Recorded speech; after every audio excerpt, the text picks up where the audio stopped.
오늘 저는 간단하게 두 가지 이야기만 하기를 원합니다. 2023년은 감사하면서 살게 되기를 바랍니다. 데살로니가서 5장 18절입니다. 범사에 감사하라. 이것이 그리스도 예수 안에서 너희를 향하신 하나님의 뜻이니라. 미국의 기독교 교단 중에 그리스도 연합교회라고 하는 교단이 있다라고 그럽니다. 이 교단에서는 감사를 아주 중요하게 생각하는데, 그래서 모든 교인들에게 하루에 12번을 감사할 것을 강조한다고 그래요. 12번이 이겁니다.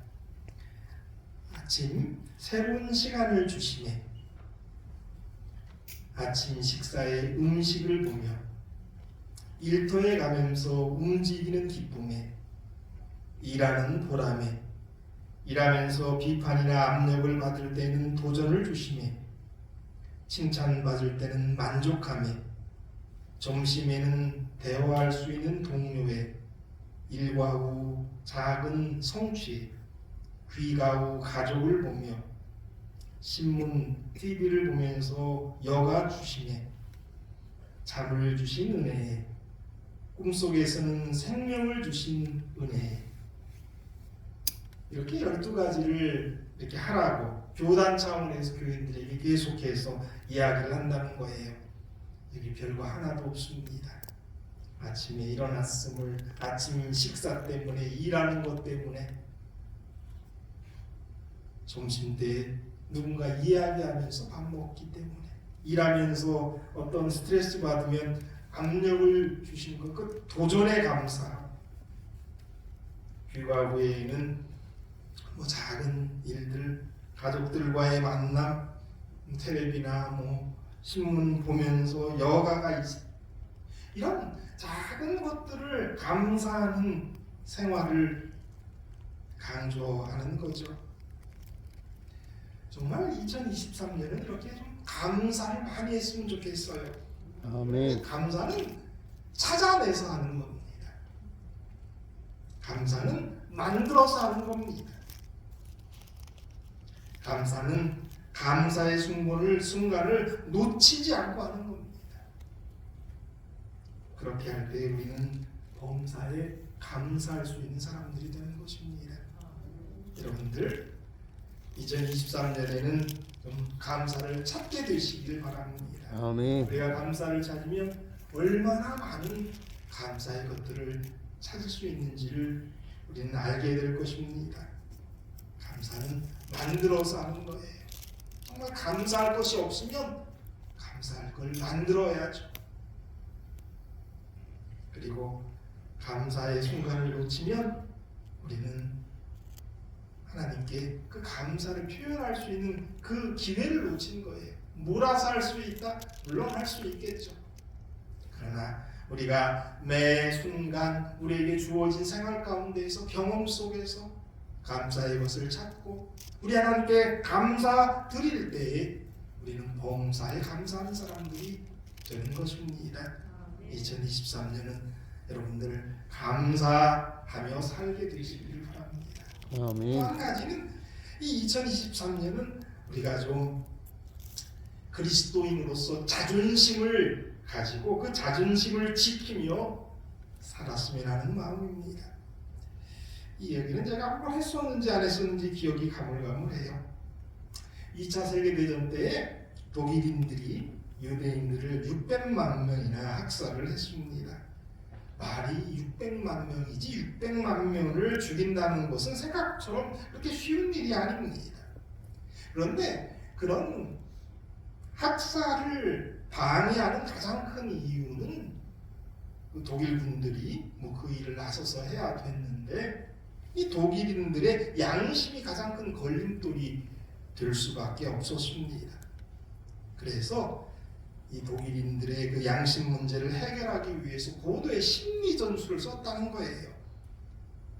그래서 수용소에 이 유대인들을 몰아넣고 정말 짐승처럼 살게 한 거예요.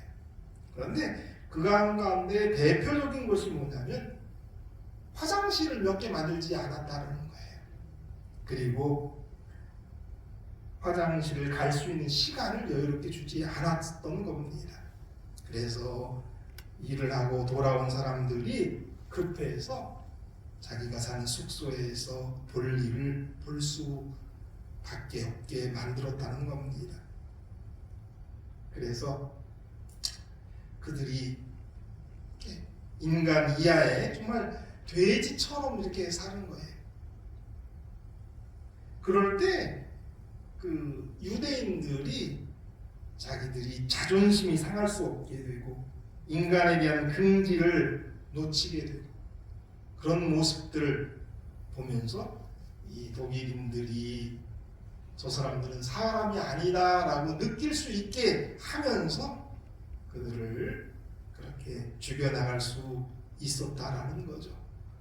이 포로 수용소에서 살아남는다는 것은 기적 중에 기적이었다고 그래요. 그럼에도 불구하고 생존의 기술들이 그 가운데 있었다고 합니다. 첫 번째, 빵의 원칙이 있었는데 정말 그들에게 주어진 것을 이렇게 필사적으로 빵 부스락이라도 더 먹기 위해서 노력을 했어야 했다는 겁니다. 왜냐하면 생명의 에너지를 유지하기 위해서는 그렇게 해야겠으니까요. 그 다음에 극도로 절제를 했어야 됐다는 거예요. 그래서 될 수 있는 대로 그들이 먹은 에너지에 비해서 더 쓰면 지쳐도 죽으니까 극도로 절제하는 생활을 할 수밖에 없었다는 겁니다. 뭐 이런 거는 누구나 다 알 수 있는 생존의 법칙이라고 할 수 있습니다. 그런데 그것 말고도 우리가 상상할 수 없는 다른 하나의 생존 법칙이 있었는데 그것은 세수를 하는 거였다고 합니다. 세수를 거르는 사람은 죽어갔다는 겁니다. 이런 내용이 기록에 남아있다고 그래요. 오후 4시가 되면 커피가 배급되었다. 말이 커피지 악취가 나는 따뜻한 물에 가까웠다. 그럼에도 불구하고 추위에 에너지를 뺏겨야만 하는 그 때문에 생명의 위협을 느끼고 있는 저들에게 따뜻한 물 한 컵이란 곧 생명을 의미하는 것이었다. 그러나 그럼에도 불구하고 살아남으려 하는 사람들은 그 물을 다 마시면 안 되었다. 살아남으려 하는 사람들은 그 물을 반만 마시고 절반의 물로 세수를 한다. 옷에 적셔서 이를 닦고 그곳으로 온몸을 닦아간다. 그러나 그와 같은 생존의 원칙을 전수받아 그것을 시행하는 사람들은 즉시 회의에 빠지고 만다. 도대체 이것이 무슨 의미가 있단 말인가? 이렇게 한다고 우리가 과연 깨끗해질 수 있단 말인가? 괜히 귀한 물만 낭비하고 쓸데없이 에너지만 낭비하는 것이 아닌가? 차라리 씻는 것을 포기하고 따뜻한 물 반 컵이라도 더 마시는 것이 생존을 위해서 낫는 것은 좋은 것은 아닌가? 그와 같은 생각 때문에 씻기를 포기하는 사람들이 생겨나곤 했다. 그때 우리는 모두 알았다. 그들이 며칠 가지 못해 죽게 될 것이라는 것을. 그리고 실제로 며칠이 못 가서 그들은 하나씩 죽어갔다. 그리고 끝내 모두 죽었다. 사람들이 그 당시에나 후에 어떻게 반컵의 물로 세수하는 것이 생존에 관련되어 있는지를 많이 연구를 했었다라고 그래요. 그런데 그들이 내린 결론은 그 반컵의 물이 그들의 그 인간의 존엄성을 박탈하려고 하는 그 독일인에 대해서 우리는 인간이다라고 하는 그 외침, 그 결심,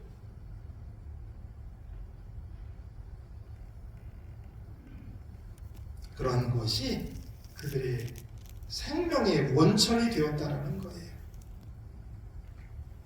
그러니까 씻기를 포기한 사람들에게는 그러한 기적이 일어나지 않았다라는 거죠. 그때 쓴 사람이 이런 글을 썼다고 해요. 매일 반 컵의 물을 들고 씻을 것인가 아니면 마실 것인가 고민하여야만 했다. 그러나 나는 날마다 자신과 싸워 반컵의 물을 들고 독일인에 대해 무언의 함성을 지르고 있었다. 절대로 너희들의 의도대로 죽지 않겠다. 어떻게 하든지 살아남아 이 잔혹한 현실의 증인이 되겠다. 그러나 만일 죽는다고 하여도 절대로 너희들 뜻대로 짐승으로 죽지는 않는다. 끝까지 인간으로 살다가 인간답게 죽겠다. 그렇게 하면서 그 반컵에 물로 세수를 하고 양치를 하고 몸을 닦고 살아남겠다라고 한 사람들이 살아남았다는 거예요. 오늘 우리가 사는 세상은 또 어쩌면 우리가 병과의 투쟁하는 가운데에서의 우리의 경험들은 그런 거라고 생각해요. 반컵에 물을 가지고 내가 어떻게 할 것인가 라고 하는 그런 싸움일 수 있어요. 그리스도인으로 이 세상 살아가는 것도 그런 겁니다. 우리가 조금 더 양심적이고 조금 더 그리스도인답게 기도하고 성경 보고 뭐 이렇게 하는 것이 우리의 삶에 우리의 신앙에 뭐 그리 도움이 될까라고 하는 그러한 사단의 유혹 가운데서 우리는 살아갑니다. 그리고 병과의 싸움 가운데서도 그렇죠. 이것이 무슨 의미가 있겠어? 내게 얼마나 도움을 주겠어? 그러나 결국 싸움의 승패는 거기에서 나는 거죠. 그 반컵의 물, 그 작은 시간, 그 작은 노력, 그 나의 결단, 그것 가지고 승부는 나게 돼 있습니다. 욥기 23장 10절에서 12절입니다. 그러나 내가 가는 길을 그가 아시나니 그가 나를 단련하신 후에는 내가 순금같이 되어 나오리라. 우리가 너무나 잘 아는 말씀이죠. 이 말씀 뒤에 바로 이런 말씀들이 이어져요. 내 발이 그의 걸음을 바로 따라갔으며 내가 그의 길을 지켜 치우치지 아니하였고 내가 그의 입술의 명령을 어기지 아니하고 정한 음식보다 그의 입의 말씀을 귀히 여겼도다.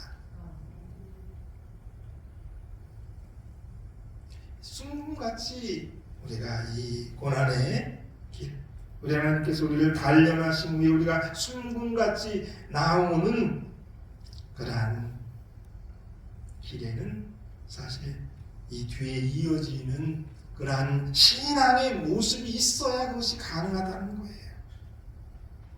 내 발이 그의 걸음을 바로 따랐으며 내가 그의 길에서 지켜 치우치지 아니하였고 내가 그의 입술의 명령을 어기지 아니하고 정한 음식보다 그의 말씀을 귀히 여겼도다.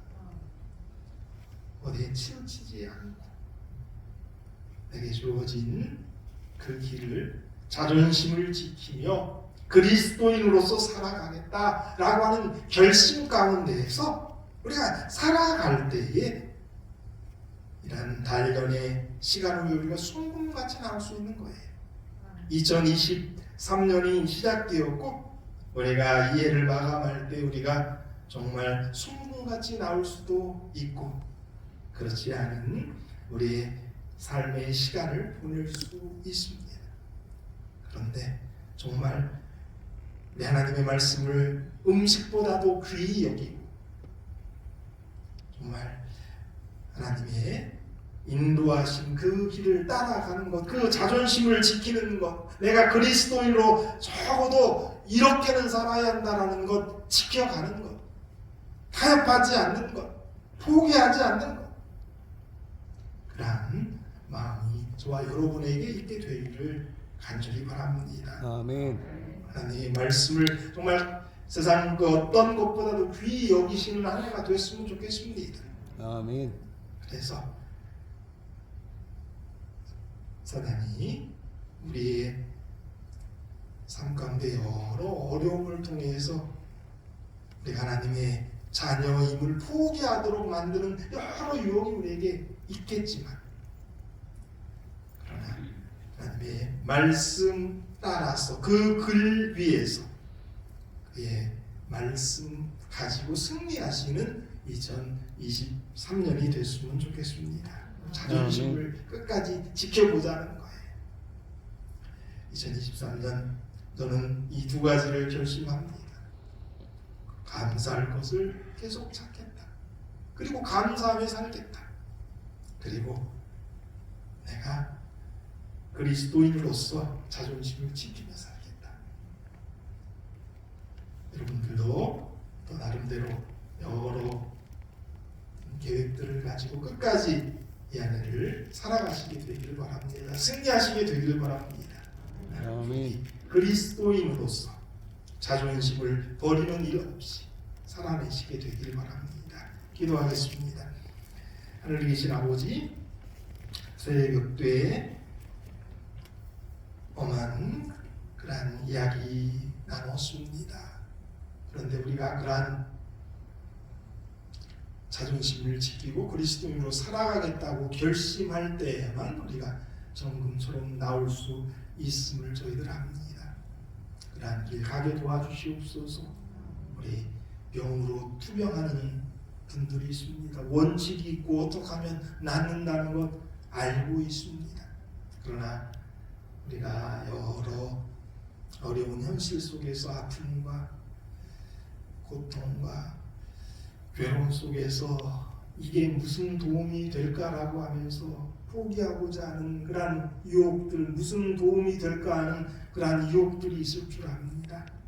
그러한 거 다 이겨내게 도와주시고 우리 하나님이 주시는 방법대로 우리가 아는 그 방법대로 최선을 다해서 싸울 수 있는 우리 모든 환우들 되게 하여 주시옵소서. 그래서 정말 정금같이 나오게 도와주시고 치유받게 하여 주시옵소서.